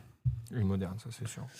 Moi, c'est un joueur qui était au Masters Next Gen aussi, qu'on avait vu en 2024 à l'Open Australie faire un très gros match face à Novak Djokovic. Vous l'avez ou pas? Tu vas me dire Bazavardi? Dino Prismic. Ah, Prismic, oui. J'ai compris. Qui a pris un 2025, ouais. Il est 128e actuellement. Ouais. Énormément de pépins physiques. Et justement, après avoir fait ce match face à Novak Djokovic, c'est vrai qu'on l'attendait beaucoup plus haut, plus vite. Il est revenu l'année dernière, alors après pas mal de pépins encore. Sur le circuit Challenger, il fait 5 finales, donc 4 de suite, je crois. Il prend 2 titres. Sur la fin de saison, il a recommencé à jouer le grand circuit, le circuit ATP. Il sort des qualifs à l'US Open. Il perd contre Rublev, je crois, au Il se premier fait tour. démonter par Rublev. Donc, bon, pas simple. Ensuite, il enchaîne en Chine, je crois, sur un 250. Il passe 3 tours. C'est un joueur que j'ai envie de voir sur la longueur. Et je pense que s'il fait une bonne saison, sans être embêté par les blessures, ça peut aussi rentrer top 50. Sans aucun souci. C'est un joueur qui avait... On le voyait sur ce match, il avait une mentalité, il n'avait pas peur de ce grand cours face au monstre qu'était Djokovic encore en 2024. Je le vois faire une très belle saison, peut-être un peu sur le circuit Challenger au début, puis s'affirmer petit à petit ensuite sur le gros circuit. Donc voilà, Dino Prismic pour moi cette saison.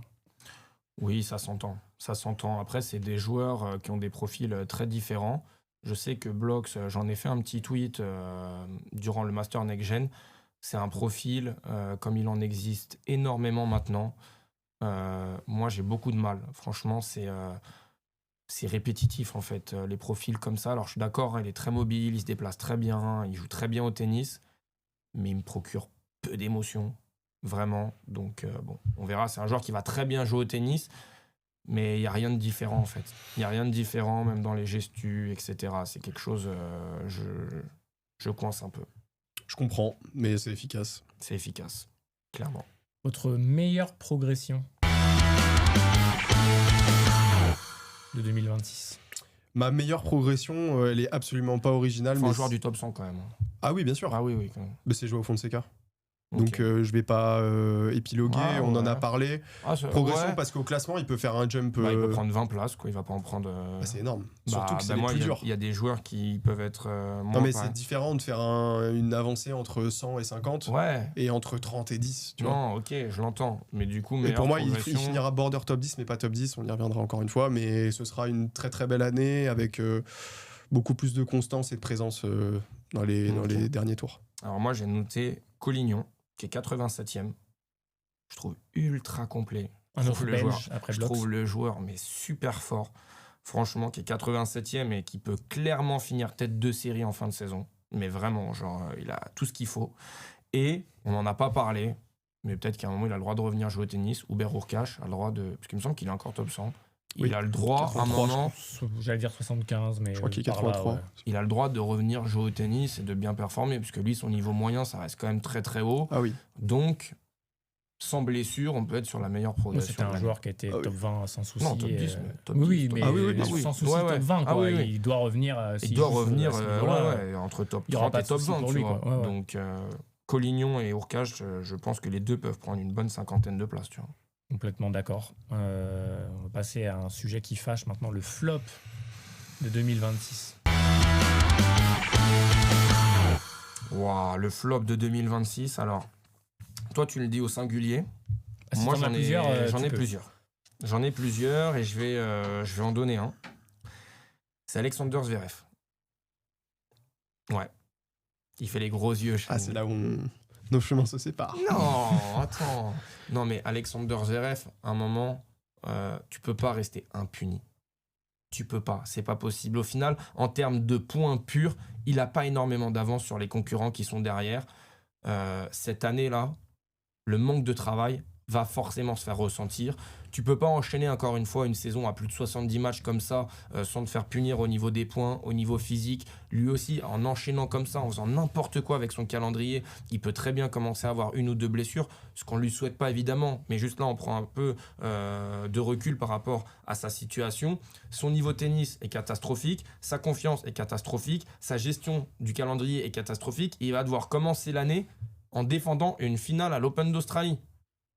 Mais en fait, la saison, elle peut être très longue, très compliquée. Et c'est pas parce que depuis 10 ans, t'es tout en haut de la pyramide qu'à un moment, t'as pas le droit de chuter, tu vois. Genre, le tennis, ça marche pas comme ça. Non, mais il a déjà chuté. Il a déjà chuté, mais Avec il sa avait pas blessure. le même âge, c'était pas la même chose. Je te dis pas qu'il est vieux ou autre, mais je te dis qu'aujourd'hui, il y a des jeunes derrière qui poussent, qui ont faim, et qui ont plus faim que lui, et qu'à un moment, son niveau moyen, Ça, je suis pas sûr. va pas suffire. Plus fin Mais que lui qui voit. donc, On en parlera après, mais Bien du sûr. coup, pour chiffrer, Zverev sera pas au Masters.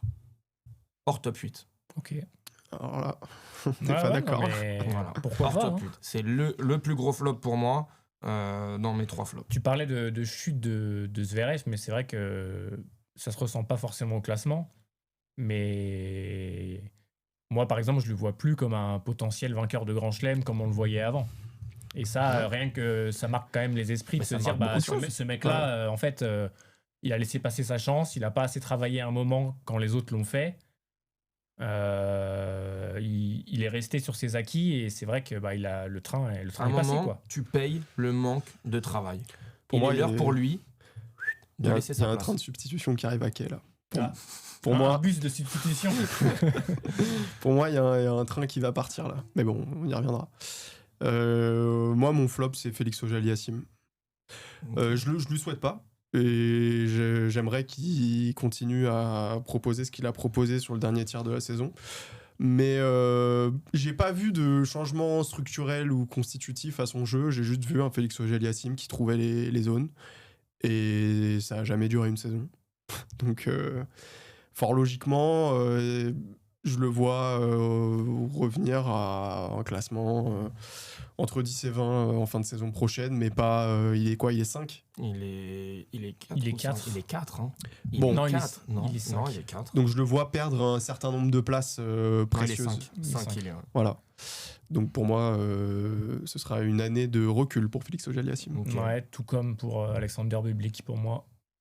Ah ouais. Ah oui, Ouais. mais ça c'est moins. Bublik 11e. Bah attends, c'est. C'était presque bah, si. inespéré quand même. S'il refait une saison qui Je le le vois place pas. 11e, Je le vois en fait à un moment peut-être bien commencer et à un moment je Ouais, il sens que ça briller, va quoi. exploser Ouais, complet. Les fils vont se Peut-être toucher. sur terre et il va dire j'ai plus envie de jouer au tennis comme il dit tous les jours. En fait, j'ai jamais aimé la terre, Euh, c'est sûr. Moi ça me fatigue ce comportement de tu sais quand tu perds j'ai jamais aimé ce sport et en fait quand tu gagnes tu dis la même chose mais bon t'as quand même le sourire et Enfin, t'es carrément en ça larmes passe, sur ça le terrain. passe, ça passe Non, comme mais c'est vrai.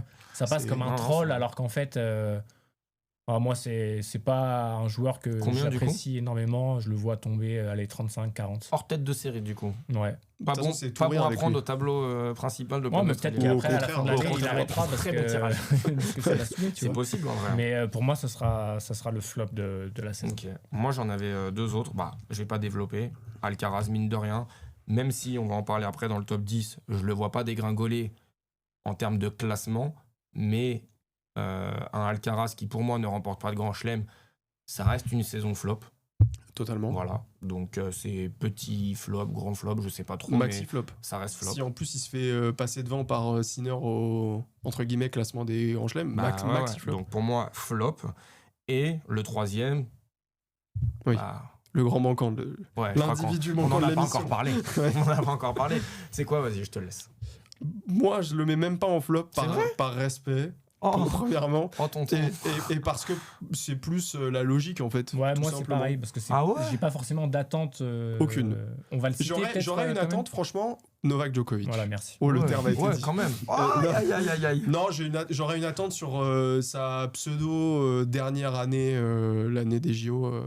Là, pour moi, d'ici à cette année-là, Mais là, je vous trouve archi dur. Attendez. Pourquoi dur? Mais parce que, enfin, cette année, ça a quand même été limite le 3e meilleur joueur de la saison. Tu peux pas dire que c'est pas un flop s'il fait pas de résultats. Non, Il parce a qu'il a montré beaucoup que- moins bien joué, beaucoup moins joué que les autres. Il a pas, déjà, cette année, il a pas beaucoup Il va, joué. j'ai dit. Ouais, mais cette année, il a pas beaucoup joué. Il a déjà optimisé son calendrier. Il peut très bien te refaire la Mais même. Justement, si tu prends la logique de cette saison où il a semblé, entre guillemets, si près, si loin, et j'ai accent Oui, mais il sur a le semblé si loin, si Cette loin des deux saison-là, meilleurs. ça Mais va par être encore rapport plus aux long. autres, par rapport aux autres, ouais, il a toujours cette aura qui fait qu'il gagne les matchs dans le tunnel. je te dis pas qu'il C'est gagne bien, facilement mais- face aux autres, mais il a gagné cette année. Il est 4e. C'est-à-dire Ouais, ouais. qu'en fait, ça reste un flop s'il sort hors du top 10. Ouais, on l'a dit.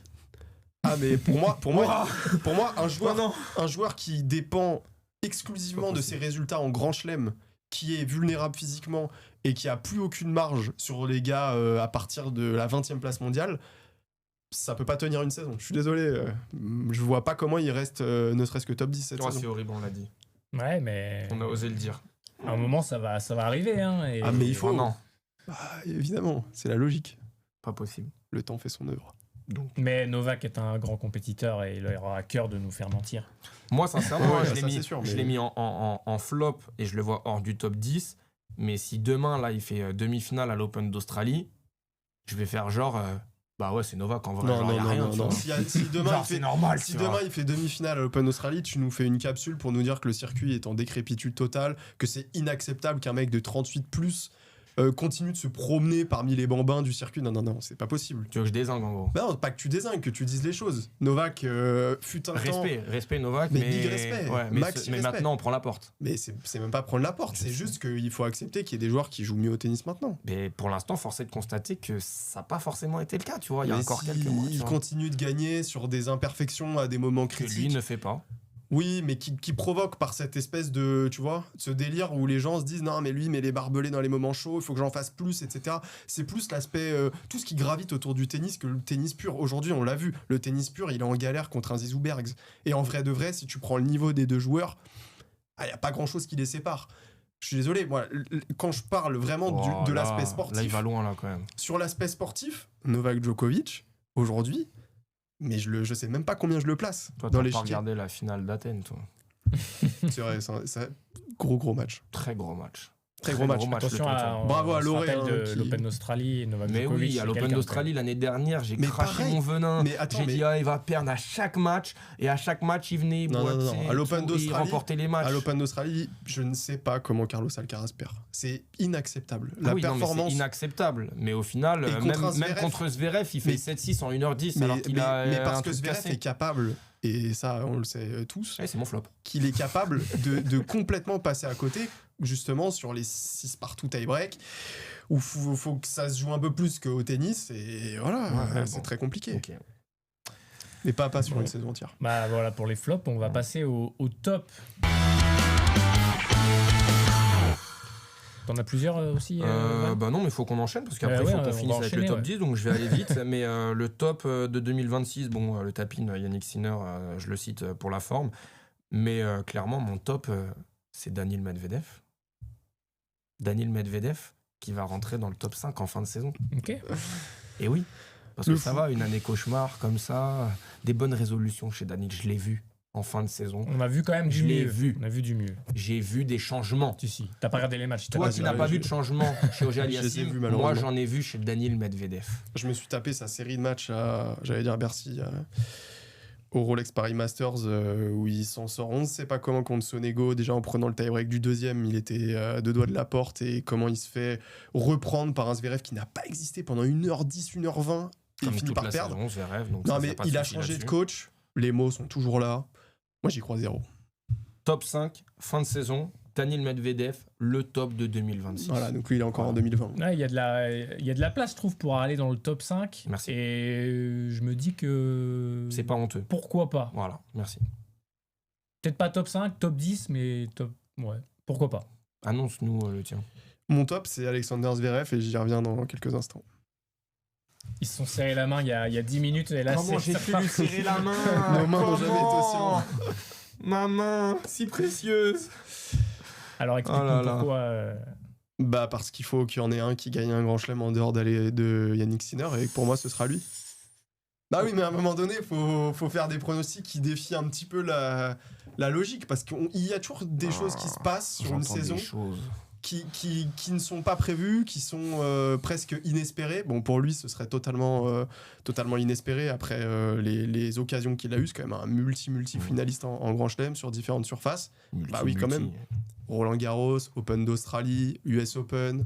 Qu'est-ce qu'il y a Il y a une raison à ça, au bout d'un moment. Non, mais il a eu différentes finales. Il a été très près. Il a été à 2 points du match contre Dominic Thiem. Il a été en 5-7 contre Zverev. Bon, c'est quand même un joueur qui a Contre été... Alcaraz à Roland. Voilà. Il a été pas si loin du compte. Il y a toujours eu cette distance, en fait. Faut être honnête. Ces petits éléments manquants. Moi, je compte, très honnêtement, non pas sur un immense progrès d'Alexander Zverev, je compte sur un concours de circonstances. Comme je l'ai dit, pour moi, Sinner, à un moment donné, ça va bloquer, pour une raison ou une autre, que ce soit, comme tu le disais, les attentes immenses d'un grand chelem calendaire, que ce soit, comme moi je l'évoquais, pourquoi pas, physique, ou même qu'il se fasse attraper par un joueur en surébullition. Ça peut être un certain nombre de joueurs, on le sait. Tiafoe. Allez, pourquoi pas. Non, mais en vrai, à l'US Open. À l'US Open. Il peut tout se passer. Voilà, Alcaraz c'est des et Sinner dingueries. peuvent être blessés et Ouais. absents aussi. Par exemple. Clairement, c'est jamais Et- ce qui peut arriver. Mais... Un tableau ouvert, un joueur qui clique quand même, il va le falloir. C'est quand même assez vite arrivé. Donc moi, je dis que dans ces conditions, alors oui, il y a des rappeurs. Alors oui, il y a une palanquée de joueurs très très honnêtes qui vont taper au portillon. Mais pour moi, ce sera Alexander Zverev qui va tirer son épingle du Déjà, jeu. Alexander Zverev, cette année, il y a eu beaucoup de tournois où il était tête de série numéro 1 en l'absence des deux Lascar. Il a rien profité de C'est ce une statut. saison à oublier, on est d'accord là-dessus. Ah oui, non, mais c'est une saison oubliée. Mais par exemple, tu vas à l'US Open. Moi, je suis curieux de voir dans un stade en fusion Fritz Zverev, Tiafoe Zverev, Shelton Zverev. Mais lui, je suis désolé, mais pareil, même techniquement, dans une ambiance pareille, à un moment, ça va coincer, tu vois. Bah alors, Ouais, moi, je trouve qu'on en fait serait beaucoup fou. sur le mental d'Alexander Non, c'est Zverev. pas le mental, c'est la technique. Là, à un moment, c'est la technique, Non, mais c'est pas alors, forcément le mental. Il tu faut vois. aussi reconnaître C'est qu'Alexander techniquement qu'il y a Zverev... des failles qui fait que dans les moments importants, t'es rattrapé par ça. en Ou fait. alors, à l'inverse, parce qu'il faut le reconnaître aussi, Zverev, périodiquement, est un joueur qui peut être intouchable. Et on le sait Ça qu'à fait Madrid, longtemps que ça par n'a pas exemple, été le cas. ça fait un certain temps, Bercy l'année dernière. mais il peut être très très fort au service. Quand il a confiance. Franchement, première, deuxième balle, il peut être très très en confiance en côté revers, presque indébordable, presque intraitable.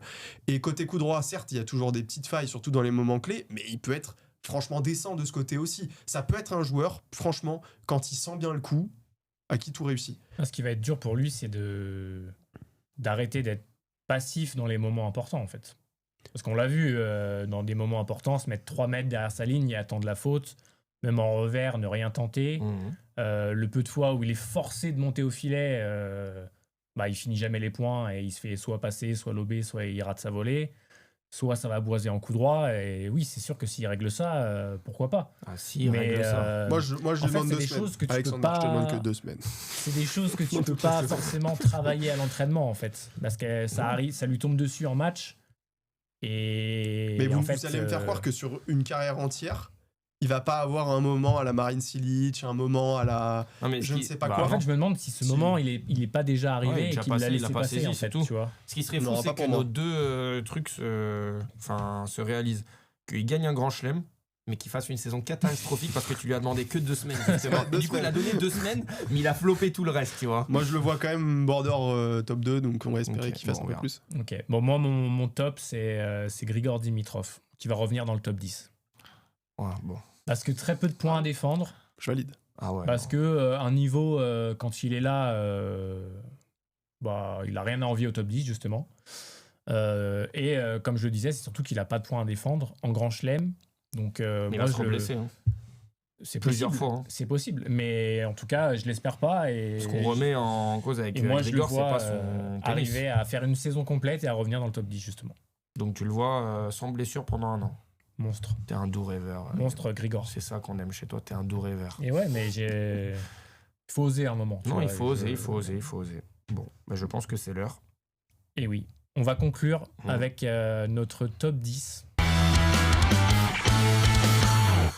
Là aussi, il y a peut-être y avoir des petites capsules qui vont s'enregistrer. Non, mais là, c'est le moment où on va voir qui se mouille, en fait. Bah, On va voir ouais, qui ouais. se mouille. Moi, je vais y aller. Allez, Je vais y aller parce que le top 10 en fin de saison, c'est quelque chose de personnel. Donc, je me suis mouillé, j'ai mis mes petits chouchous. En top 10, j'ai mis Fonseca. Parce que même si c'est, effectivement, je l'ai dit tout à l'heure, c'est une attente, mais c'est un souhait aussi. Donc, Fonseca qui rentre dans le top 10. Alexander Zverev, top 9. Je pense que voilà, j'ai assez précisé que pour moi, sa saison va être très compliquée. Top 8, Davidovich Fokina. Vamos. Ok, non mais ça va, à un moment, Davidovich Fokina, il faut avoir un déclic. Il faut juste avoir un déclic. Le tennis, il l'a, j'en suis persuadé. Davidovich. On a suffisamment dit qu'il y avait un top 10 intouchable et qu'il y avait un top 50, etc. Moi, j'adore Musetti, je m'en suis pas caché, c'est mon joueur préféré. Entre Fokina et Musetti, il n'y a pas un monde. Il n'y a pas un monde d'écart, donc franchement, Fokina, top 8. 7e mondial, on en a parlé tout à l'heure, il nous doit quelque chose. Casper Ruud. Casper Ruud nous doit quelque chose. Cette année, c'est pas mieux qu'un 2e tour en Grand Chelem. C'est catastrophique. Alors ouais, il a son titre en 1000. Très bien. Sinon, le reste en Master 1000, c'est walou, c'est 0. Il y a énormément de points à aller chercher. Il a le droit aussi de regagner ses petits tournois, des petits 250 pour aller grappiller. Casper Ruud, qui peut être très bon sur dur, faut le préciser aussi. Donc, à un moment, Casper Ruud qui fait son retour. Top 7. Top 6, Jack Draper. Top 5, Ben Shelton. Et puis après, top 4, Medvedev. Fritz, 3e. Alcaraz, 2e. Sinner, 1er. J'enlève du coup du top 10 Auger-Aliassime, Musetti et Djokovic. Ok. Intéressant. Avec Davidovich Fokina. Je me suis mouillé. Mais... Ouais. Moi, j'aime quand tu te mouilles. Non, mais c'est important. Il faut y aller. Il faut dire ce qu'on pense, tu vois. C'est important. Mon 10e joueur mondial, pas évoqué de cette triste émission. Tommy Paul. Qui est top 20, qui a de la place, lui, parce qu'il a raté un certain nombre de matchs en fin de saison. Une période de l'année où il joue plutôt bien, normalement. Donc, Tommy Paul, voilà, mon 10e, mon baromètre, fin de top 10, voilà. Mon numéro 9, là, je me suis mouillé, c'est mon gros pari de la saison, Stefanos Tsitsipas. Donc là, on a un retour vraiment clinquant. 9e, ce serait une sacrée saison, vu de là où il part. En 8, je mets André Roublev. Là, c'est vraiment... j'avais aucune inspiration, mais je me suis rendu compte que certains gars que je voulais évincer du top 10... en fait, ils allaient devoir y rester, parce qu'il faut bien qu'il y ait des joueurs dans le top 10. Donc, je vois bien Roublev quand même, voilà, sur toutes les surfaces, peut-être un tout petit peu se ranger dans la tête. Voilà, j'en attends peut-être beaucoup, mais 8e, je pense pas que ce soit délirant pour lui. Demi-Nord, qui était visiblement au bord du gouffre au Masters, qui a enchaîné tout de suite en se remettant à l'endroit. Pourquoi pas une belle saison ? En plus, ça commence chez lui. Voilà, 7e mondial, c'est pas délirant non plus. Je l'ai sorti du coup, c'est vrai. Casper Ruud, moi 6e. Comme tu dis, s'il peut aller prendre des 250, ça aidera la cause. Parce que sur les tournois principaux, je m'attends pas nécessairement à ce qu'il soit omniprésent, mais la force de la longueur, on va dire. Casper Ruud 6e. Taylor Fritz, que je voulais pas forcément mettre aussi haut, mais force est de constater qu'il n'y a pas beaucoup plus safe que lui. Donc 5e. Peut-être même 4, mais Draper, ça va dépendre de son état physique, si la blessure se prolonge ou pas. Si ça se prolonge pas, je le vois bien être 4e mondial. En 3, donc, j'ai Zverev, mais je mets quand même en avant très proche du 2e. Donc je vois Zverev être beaucoup plus près de Alcaraz que de ce qu'on a eu là maintenant, c'est-à-dire qu'on sait l'écart de points qu'il y a entre les deux. Donc je le vois aller le titiller avec ses 2000 points acquis sur un seul tournoi, encore une fois, je le rappelle. Alcaraz en 2, donc assez loin, et Sinner en 1, avec presque un record de nombre de points ATP sur la saison. C'est mon top 10 à moi. Ok, je vais conclure avec le mien. J'ai mis du coup Dimitrov 10e. Jack Draper 9e, Mensik 8e, il est 19e actuellement, il lui manque pas grand chose. Musetti 7e, Demi-Nord 6e, Fritz 5e, comme toi, Chad, la régularité dans les grands tournois, Shelton 4e, Zverev 3e et Alcaraz Sinner devant. Sinner premier, bien sûr. En fait, il faut faire des choix parmi. C'est pas facile. Tu vois, toi, tu mets Mensik, là, on a du Tony Paul, moi, je mets Fokina, etc. Mais parce qu'on sait qu'il y a de la place. On sait que ces places-là, en fin de saison, tu sais très bien comment c'est. Bublik a failli y rentrer aussi cette année. On sait qu'en fin de saison, les places entre 8 et 12... Ça va se jouer à rien. Ça va se jouer à rien. Et donc, à partir de là, tu peux aussi mettre des noms un peu, touchy, etc. Mais pour moi, ce qui est marrant, c'est de voir les trajectoires différentes qu'on peut donner à des joueurs. Comme moi, Zverev, tu vois, je le mets 9e. Et Chad, je le mets quasiment 2e avec... un grand chelem en poche, donc il y a quand même une différence énorme. Et c'est marrant parce qu'on ne s'est pas concerté pour faire nos top 10, et vraiment, je suis choqué que personne mette Djoko dedans. Non mais vraiment, genre, moi quand j'ai fait mon top 10, j'ai dit, c'est quoi, je le fais limite en mode, pas provoque, mais bon, ouais, je pense que, allez, les jeunes, il est temps un petit peu de sortir le tonton, tu vois. Mais il finit top 10 à la fin de la saison, mais pour moi, il y a zéro scandale, tu vois. Pour moi, il en sera loin. Bah, moi, c'est c'est le fait qu'il joue moins et que les fois où il joue, justement, il se fait un peu plus titiller et que c'est plus une demi-finale automatique en Grand Chelem comme avant, quoi. Et puis, on n'a même pas évoqué le risque de blessure, mais il est... Oui, il y aura des absences. Il y aura des retraits en Masters 1000 aussi, c'est quand même des gros points. Enfin... Voilà, puis derrière, il y a quand même du monde qui pousse et c'est tout à fait possible. Et c'est possible qu'il y soit toujours en fin d'année et qu'on se dise, ouais, l'année de Djokovic encore, c'est monstrueux. Mais clairement, je prends cette option on aussi. sera là en tout cas pour faire le récap 2026. Clairement. Parce que c'est encore une belle saison qui nous attend, j'espère. Merci, messieurs. On arrive au bout de cette vidéo. Toujours un grand plaisir de parler tennis avec vous.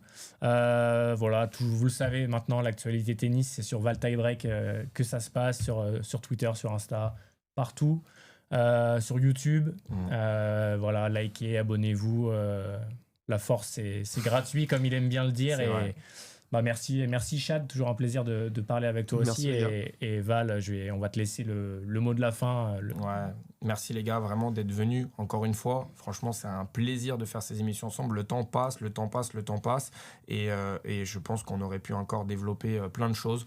Donc c'était un énorme kiff, mais il faut qu'on s'arrête parce que voilà, la saison va commencer. On va laisser faire les acteurs maintenant. Et évidemment, sur la chaîne, on va se retrouver toute l'année, du premier tournoi jusqu'au dernier tournoi. L'année dernière, c'était pas aussi précis. Cette année, il y aura un nouveau cadre. Franchement, vous allez voir, je vous fais une petite surprise. On va tout détailler et abonnez-vous, lâchez votre meilleur like sur cette vidéo et nous on se retrouve très vite. À bientôt.